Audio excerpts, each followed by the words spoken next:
Oxon 3 Comunicación Natural. Toyota. Renfe. Nuevo Espacio Elite. San Miguel. Coca-Cola. Universidad de Oviedo. El Ayuntamiento de Gijón y el Gobierno del Principado de Asturias. Patrocinan la 38ª edición de la Semana Negra. Muchísimas gracias por venir a la presentación. Antes que nada quería decir que me iba a acompañar Paco Bescós, pero Paco, el pobre, tiene una otitis tremenda y está en la cama sordo y con fiebre y con muchísima pena por no estar aquí.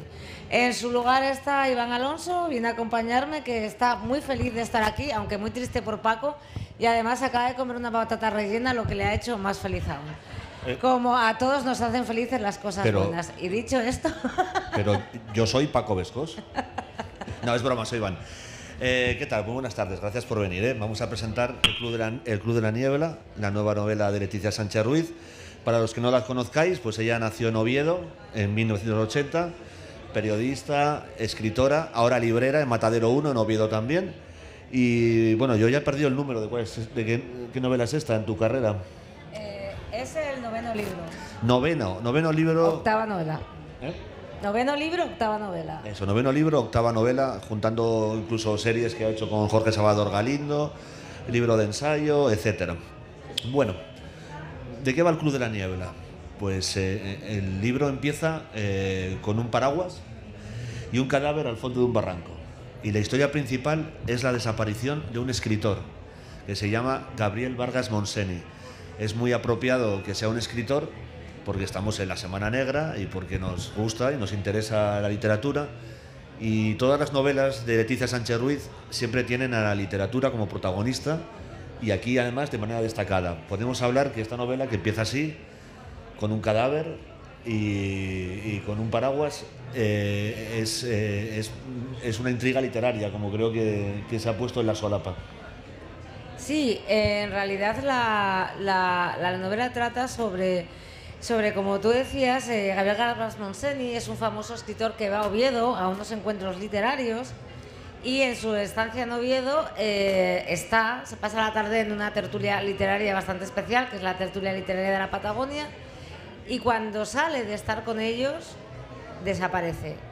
Nadie más vuelve a ver a este escritor sudamericano que desaparece en una ciudad a miles de kilómetros de su casa donde supuestamente nadie le conoce.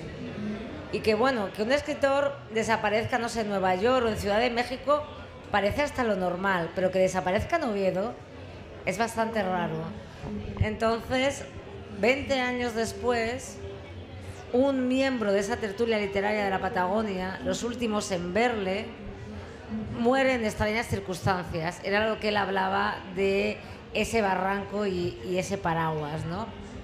Y a partir de ahí se empezará a mirar hacia atrás y a preguntarse, o que concretamente uno de los personajes se pregunte qué ha pasado, porque en esa tertulia literaria de la Patagonia acudía un hombre con su sobrina, con la pequeña Alana, que era una niña cuando Vargas Monseni les visitó, que se ha pasado toda la vida pensando por qué los amigos de su tío cambiaron después de esta desaparición, qué fue lo que ocurrió aquella noche que de ella de niña ya no podía recordar. Entonces, de adulta se pone a pensar en qué sería lo que le sucedió a Vargas Monseni y qué tienen que ver los de esta tertulia literaria con su desaparición.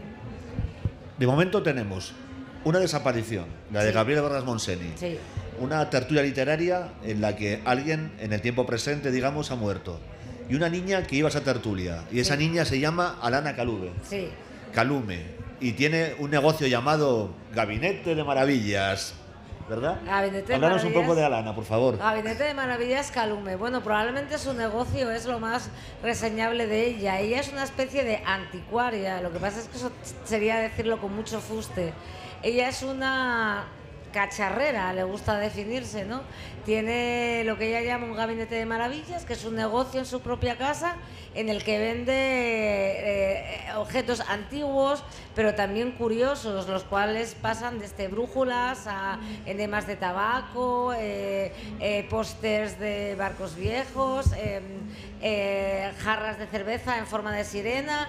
Pues estas fantasías que es lo de meterte en un brocante o en un pequeño rastro donde encuentras todas esas cosas de tesoros y maravillas raros. Eso es Alana Kalume, y eso vende, ¿no? Vende huellas del pasado.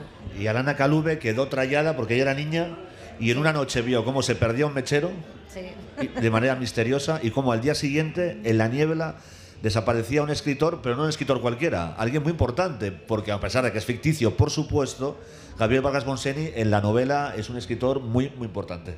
A ver, esto fue bastante curioso porque él se llama Gabriel Vargas Montseny. El Gabriel es un homenaje a García Márquez.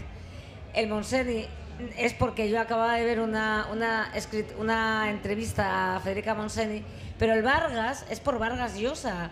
Porque cuando me planteé esta incógnita pensé, ostras, es como si Vargas Llosa desapareciera en Oviedo.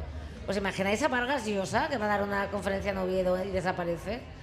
Y entonces, bueno, curiosamente, esta novela salió el mes justo al morir Vargas Llosa. Es como un pequeño homenaje póstumo. Bien, aún no hemos llegado al Club de la Niebla porque luego explicaremos que es otra cosa. Estamos en la tertulia de la Patagonia, sí, y allí hay una plétora de personajes con esa capacidad que tú tienes para dotar de vida a todos estos pequeños seres que pululan tus novelas. Y tenemos a Tina, a Braulio, a Rosalía, a Manuel Bode, a Delia y al tío de la protagonista, a Canor, sí, que es un personaje, yo lo escribí así, es totalmente improbable. No creo que haya existido nunca nadie que se parezca a Canor, porque es uno de los personajes más divertidos y podría ser el favorito de la audiencia en una comedia de humor. ¿No te parece? Sí, efectivamente, me suelen decir que mis personajes son como pintorescos, muy estrafalarios, muy especiales. Realmente, a ver, yo que soy escritor y tengo una librería y os insto a vosotros, pasad 2 días en la Semana Negra simplemente aquí dando vueltas y os parecerán que mis personajes son totalmente normales. Es así, o más normales que ellos. Pero ya que citas a Canor, Canor es uno de los grandes protagonistas, es el tío de Alana, y es el personaje efectivamente más extravagante y exagerado de la novela, y sin embargo es el único que es real, porque ese tío Canor es mi tío en realidad, no es que está basado, es un retrato de mi tío, y además un retrato bastante light, bastante mesurado de todo lo que él era, de la filosofía que tenía de la vida, de sus opiniones, de sus manías y de sus risas. Entonces mi tío falleció trágicamente hace un par de años, y su muerte nos dejó devastados. Entonces, una de las formas o uno de los motivos por los que yo escribí este libro fue muy egoísta, y fue para seguir estando un poco con mi tío, ¿no? De la misma forma que en el libro hay un tío y una sobrina que les separa algo que es un secreto, y en mi caso, o sea, por algo mucho más dramático que fue la muerte de él. Entonces yo les di la esperanza de que se puedan volver a reencontrar, y espero que las aventuras, ella pueda vivir con su tío estrafalario, las aventuras que ya no puedo vivir con mi estrafalario tío, ¿no? Muy bonito. Bueno, ahora vamos a empezar con deportes de riesgo, ya que vamos a hablar bien de Oviedo en Gijón.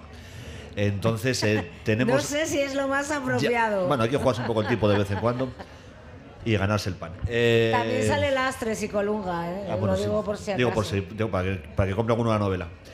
Y te verga. Entonces, aunque el protagonista, aunque in absentia, digamos, es Gabriel Vargas Montseny, que no se sabe muy bien qué pasó, porque dejó a su mujer en el hotel y desapareció a la mañana siguiente de una tertulia literaria, la verdad que el otro gran protagonista es Oviedo como personaje literario, que es la ciudad de la niebla, y así lo dices tú en la novela, ¿no? Y he apuntado sitios, por ejemplo, que aparecen en el Fontán, la librería anticuaria Merlín, que es ficticia, pero que, bueno, está bien.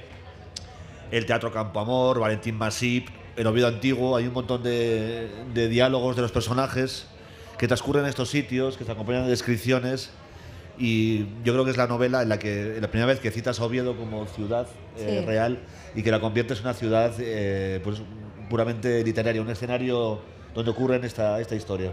A ver, todo el mundo está diciendo que Oviedo aparece como... Es una Oviedo muy mágica y muy literaria, pero realmente yo no me invento prácticamente nada de lo que de lo que aparece en la novela. Todas las cosas que yo voy relatando, desde las estatuas, las calles, están ahí. Lo que pasa es que están contados desde un punto de vista, pues desde mi punto de vista, que es el subjetivo, ¿no?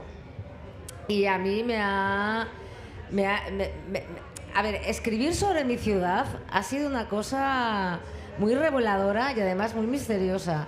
Por eso quería hacerlo, porque escribir sobre la ciudad de uno es el mayor de los misterios.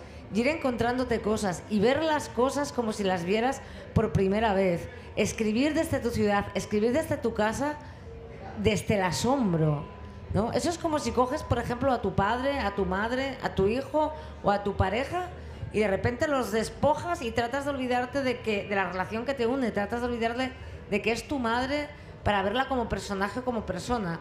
Lo ves desde otro sitio distinto. Eso es lo que hice yo con Oviedo, ¿no?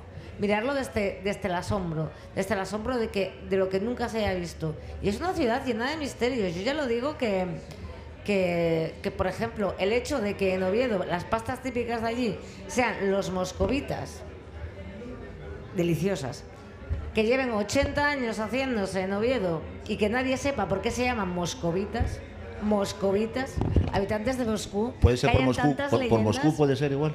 ¿Pero por qué? ¿Pero qué pinta llamándose moscovita una pasta en Ponle un Oviedo? nombre, ponle un nombre. Y sobre todo, ¿por qué todo el mundo calla su origen? ¿Por qué nadie ha querido decirlo? Hombre, ahí no me digáis que no hay una novela. Hay una novela en cada rincón, majos. El escritor gallego Domingo Villar era muy amigo de La Semana Negra y sus lectores éramos muy amigos de sus muy escasos libros. Curiosamente, Domingo falleció también trágicamente, Sí. casi a la par que tu tío, Sí. que inspira esta novela. Sí. Pero Domingo Villar, sin ser amigo tuyo, simplemente como devota lectora, como tantos, también inspira un poco esta novela precisamente en esos paisajes, en esos momentos en los que el entorno se apodera de la narración y casi importa más seguir los pasos de los personajes por algunos sitios que incluso la propia trama, aunque es muy interesante la trama. ¿Estás de acuerdo con esta influencia? Claro, o sea, para mí Domingo Villar, que yo le quería mucho como autor, es una clarísima influencia. Y en ese sentido de que prácticamente yo escribo para que mis personajes paseen y coman y digan tonterías, y paseo para hablar de que la gente se quede por las calles y que no fantasmas, paseo para hablar de objetos que hay en el gabinete de Alana Calume, escribo para hablar de los edificios o para hablar de los libros o para hablar de ciertos humos del tabaco que se fuma la gente. A mí eso es realmente sentir esa cotidianidad y sentir que estás en un sitio, ¿no? Que tienes un sitio donde quedarte y es un sitio agradable donde quedarte. Verdaderamente es para lo que escribo. Lo que no quita que también me guste mucho formar una trama. Yo disfruto mucho formar una trama, además mis tramas que son como cubos de Rubik, que es donde encajan muchas cosas. Yo siempre suelo decir que los finales de las novelas están sobrevalorados, o que la gente los sobrevalora mucho, ¿no? Tendemos a poner mucha importancia en ellos. Yo tengo muchísimas novelas que amo y no me acuerdo para nada cómo acaban, y sin embargo yo en este sí que he querido poner un poco de peso, y me parecería extraño, imposible, pero sí un poco extraño, que la gente que volviera a este libro años después no recordara cómo acababa. Bueno, como tenemos una desaparición en el pasado y tenemos una muerte accidental en el presente que desemboca en un funeral como natural, tenemos también en marcha una investigación. Claro. Porque Alana Calume quiere saber qué pasó con Gabriel Vargas Monseni, cuáles fueron sus últimos pasos, qué saben en la tertulia de la Patagonia, y por tanto se forma el Club de la Niebla. ¿Y quién es el Club de la Niebla? Pues son Alana, son sus amigos Melquiades y Ulises, Que son dos libros de viejo. que han venido de otra novela suya además, en un viaje interliterario. Son la pareja de Alana, Blas, y es Ruth. ¿Quién es Ruth? Blas, que es su pareja, efectivamente, que es profesor de física, y la última pata del Club de la Niebla es Ruth. Ruth, curiosamente, es otra escritora. En este caso es una escritora que ha escrito un libro sobre la desaparición de Vargas Monseni, ¿no? Vargas Monseni en la Niebla. Digamos un true crime, y que ha ido investigando con todo el mundo o entrevistando a todo el mundo para construir esto. Entonces, Alana se va a basar también en sus investigaciones en este libro de Ruth. Entonces lo va a ir leyendo y este libro de la desaparición de Vargas Montseny a la vez va a estar dentro de este libro. Es como leer dos libros a la vez y a mí me ha divertido muchísimo escribir dentro de este libro el libro que Ruth escribió sobre su desaparición. Leticia, no es el único libro que hay dentro del libro, porque tenemos también los libros de Vargas Montseny, que me hace mucha gracia, y sobre todo uno que es Castillos tan hermosos. Castillos tan hermosos, claro. Es que cuando tú te inventas un escritor, lógicamente tienes que inventarte sus libros. O sea, es como creas un personaje y tienes que inventarte a su familia. Entonces, cuando creas un escritor, tienes que ir inventándose sus libros. Que además, en este caso, es el rastro que va dejando, ¿no? Los libros que él va escribiendo. Entonces, yo me invento muchos libros, ¿no? Que va escribiendo Vargas Montseny. Algunos acabo pensando que me los puedo encontrar por cualquier lado estos libros. Y uno de ellos es Castillos tan hermosos, que va a ser, dentro de lo que escribe Vargas Montseny, el que más, o uno de los que más importancia van a tener en la trama. Oye, y una preguntina. Aparte de pensar la trama de la novela, ¿piensas la trama de los libros dentro de los libros? Claro. Castillos tan hermosos tiene una trama también. Castillos tan hermosos tiene una trama. Tiene una trama, además es una trama bastante parecida. Es una trama donde aparece una playa, donde aparecen unos hermanos muy estrafalarios, donde aparece un sillón de mimbre, donde aparece un periodista. Y se llama así por una frase de Jean Renoir, que es: he construido en el aire castillos tan hermosos que me conformo con sus ruinas. Siempre me pareció maravilloso. Está muy bien. Bueno, la verdad que respecto a la trama, ahí tenemos que parar, no podemos contar nada más porque desvelaríamos quizá uno de los finales más sorprendentes y divertidos que vais a encontrar en este tipo de libro de suspense. Así que tenemos que hablar un poco de cómo surgió el libro y de que creo que está adscrito algo que llaman el cozy crime, que son como crímenes suaves, digamos, ¿no? Donde lo criminal y lo sangriento no sea lo más importante. Sí, bueno, yo no soy especialmente sangrienta. El libro surge porque yo, antes de este libro, escribí un ensayo sobre el escritor Augusto Monterroso, el escritor guatemalteco, que legó toda su biblioteca a Oviedo. Entonces yo me metí en esta biblioteca para inspeccionar cómo era la vida de Monterroso, que fue de las cosas que más disfruté en la vida. Bueno, pues dentro de las cosas que yo estaba investigando, Monterroso había venido a Oviedo precisamente a uno de los encuentros, a uno de estos encuentros hispanoamericanos. Y yo escribí un cuento en el que ficcionaba sobre cómo había pasado aquí, cómo había pasado en Oviedo Monterroso. Pero cuando acabé, entonces me puse a pensar: ¿y si Monterroso desapareciera, hubiera desaparecido aquella tarde? ¿Y si un escritor hubiera desaparecido aquí? No puedo evitar este concepto de desaparición. De hecho, creo que es el cuarto de mis libros en los que desaparece alguien. Generalmente a los escritores de novela negra les encanta matar, y yo creo que a los escritores de misterio nos encanta hacer desaparecer. Podría decir que es por muchas causas.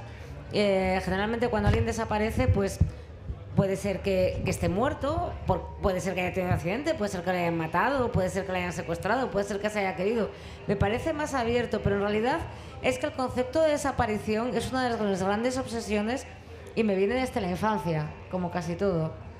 Me viene desde la infancia porque yo fui una niña en los 80, y en los 80 hubo 3 desapariciones, que además fueron 3 desapariciones de niños, que como yo, que eran muy mediáticas, y a mí no se me quitaban de la cabeza. Seguro que os lo recordáis alguna de ellas. Una era la desaparición del niño pintor de Málaga, otra era la desaparición del niño de Somosierra, y otra era la desaparición de Germán, que fue el niño que desapareció en los picos de Europa y que nunca se volvía a saber de él. Y que además esa desaparición, encima de ser cercana, en la escuela te contaban cosas, oye, que lo vio un pastor con una vieja haciendo quesos, bueno. Entonces yo durante toda mi vida, durante toda mi infancia, le di muchísimas vueltas a estos niños, dónde estarían, qué habría pasado con ellos, y nunca se me ha ido, desde que era niña, ese malestar por el concepto de desaparición. ¿Qué ocurre cuando alguien se desvanece y no queda un rastro de él, ¿no? Porque claro, viene de ahí. Como todas las obsesiones vienen de la infancia. Lo estaba hablando en la presentación anterior, decía Ana María Matute que la infancia no acaba nunca, y es absolutamente cierto. Porque Gabriel Vargas Montseny viene a un festival en Oviedo Deja de decir tanto Oviedo, no creo que esto no creo que Bueno, esto... a esa ciudad, perdón, a la capital. Va a un festival, queda con la tertulia de la Patagonia, que son los últimos que le ven. Son los últimos que le ven. Se va al hotel con su mujer, se levanta por la mañana, se viste y sale de la habitación con normalidad, quizá a dar un paseo o a comprar algo, no se sabe, y desaparece. Y desaparece en la niebla. Hay una niebla que suele caer sobre las 6 de la mañana, más o menos. Es una niebla muy espesa y una niebla particular. Yo solía verla cuando salía de los bares y me marchaba para casa. Y entonces, cuando sales de un bar y al día y ya te cae la niebla encima, y en esa niebla no ves absolutamente nada, y vas paseando por las calles que tú conoces, pero de repente te sientes totalmente perdido. Y parece que si te sales en Hong Kong te valdría, y no entiendes muy bien lo que está pasando. Es esa sensación que yo he querido transmitir en el libro, ¿no? Esa niebla que de repente cae, que te lleva, estás en un lugar conocido como es tu hogar, pero de repente te transporta a otro lugar muy distinto.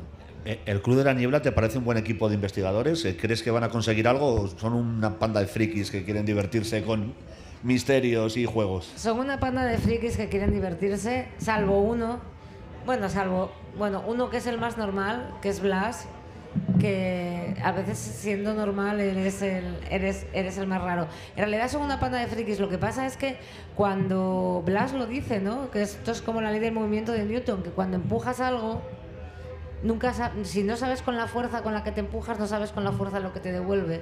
Entonces van a dar con ciertas claves sin saber que están dando con ciertas claves. En realidad no tienen ni idea de lo que tienen entre manos. Siempre aparece en tus libros qué sabemos realmente de la gente que está con nosotros, sí, que vive con nosotros o que son nuestros familiares. Eso es una obsesión que tengo, que he tenido siempre. García Márquez decía que todos tenemos 3 vidas: una vida pública, que es la que conoce todo el mundo; una vida privada, que es la que conocen nuestros allegados; y una vida secreta, que solamente la conocemos nosotros.